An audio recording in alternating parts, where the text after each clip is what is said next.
En République du Congo, un bombardement a été mené ce dimanche dans le département du Poul en matinée. Selon un représentant du pasteur Ntoumi, un ancien chef rebelle et des habitants de la zone, il aurait ciblé les villages Miété et Lukwo dans le district de Kindamba. Pour l'heure, le gouvernement n'a pas fait de commentaires.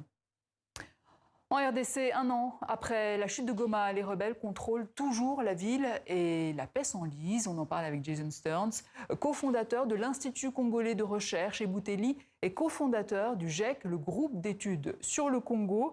Alors il y a un an, Goma a été conquis par le M23. Pourquoi tous les efforts diplomatiques menés depuis ne permettent pas de ramener la paix ?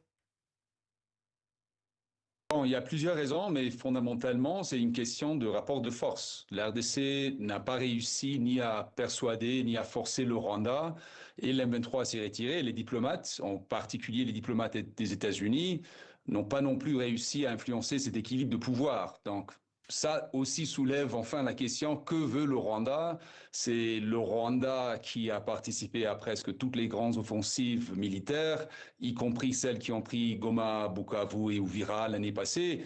Et donc, que cherche le Rwanda en RDC? Qu'est-ce que la RDC peut donner au Rwanda? Je pense le Rwanda veut un espace qu'il contrôle à l'est de la RDC, qui peuvent influencer pour des raisons économiques, politiques et militaires. Et donc, le Rwanda cherche un accord qui peut lui permettre d'y parvenir, ou à défaut, le Rwanda va continuer à se battre. Alors, d'ailleurs, est-ce que vous pouvez nous rappeler qui contrôle quelle zone aujourd'hui ?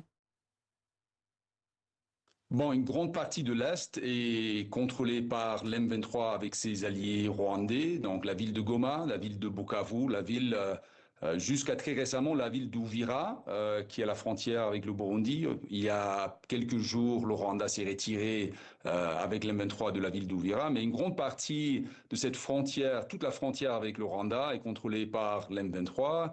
Une grande partie de la frontière burundaise est contrôlée par l'M23 et le Rwanda. Donc, c'est la taille à peu près de plus de la moitié, je pense, que la taille du Rwanda en RDC. Alors on dit beaucoup que derrière cette guerre, il y a la question des minerais. Celle-ci a été prise en compte dans l'accord signé à Washington en décembre, mais visiblement sans effet décisif sur le terrain. Oui, c'est à cause de plusieurs raisons, je pense. Tout d'abord, cet accord économique, et c'est vrai que les États-Unis, ils ont vraiment une approche très économique. Cet accord ne traite pas de l'or, et l'or est le minerai de loin le plus important dans ce conflit. De plus, il n'est pas certain que le Rwanda tirerait davantage profit après cet accord. Il faudra 5 ou 6 ans pour mettre en place les mines industrielles qui sont prévues par cet accord, et ces mines industrielles paieraient des impôts en RDC. Donc, certainement, les minéraux pourraient être raffinés au Rwanda, mais ce n'est pas certain que cela pourrait compenser ce qu'ils gagnent actuellement. Donc, c'est les principaux défis, je pense, de cet accord. Alors, il y a aussi cette volonté américaine de reprendre pied dans le secteur des minerais stratégiques, notamment pour contrer la Chine. Aujourd'hui, quelle est la politique chinoise, d'ailleurs, en RDC et dans la région des Grands Lacs, plus généralement ? Il est tout à fait vrai que depuis Biden et la première administration de Trump, les États-Unis s'efforcent de perturber les chaînes d'approvisionnement chinoises dans la région. Et je pense qu'il faut se rappeler, dans ces dernières années, les exportations congolaises de cuivre et de cobalt ont considérablement augmenté. Donc, c'est vraiment des grands enjeux en RDC. Mais par contre, les Chinois sont profondément ancrés, implantés en RDC. Environ 6 des 10 plus grandes sociétés minières en RDC sont des Chinois. Même les compagnies ne sont pas chinoises, exportent vers l'Asie, beaucoup vers la Chine.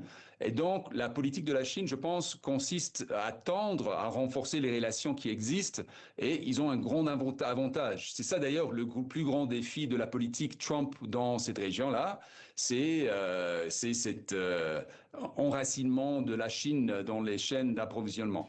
Alors, je voulais revenir sur le Rwanda qui a reconnu ces derniers jours avoir une coopération avec le M23.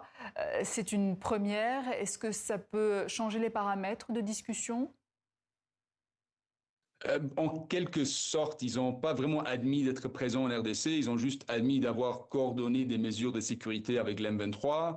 Je ne pense pas que lui seul, ça pourrait changer grand-chose.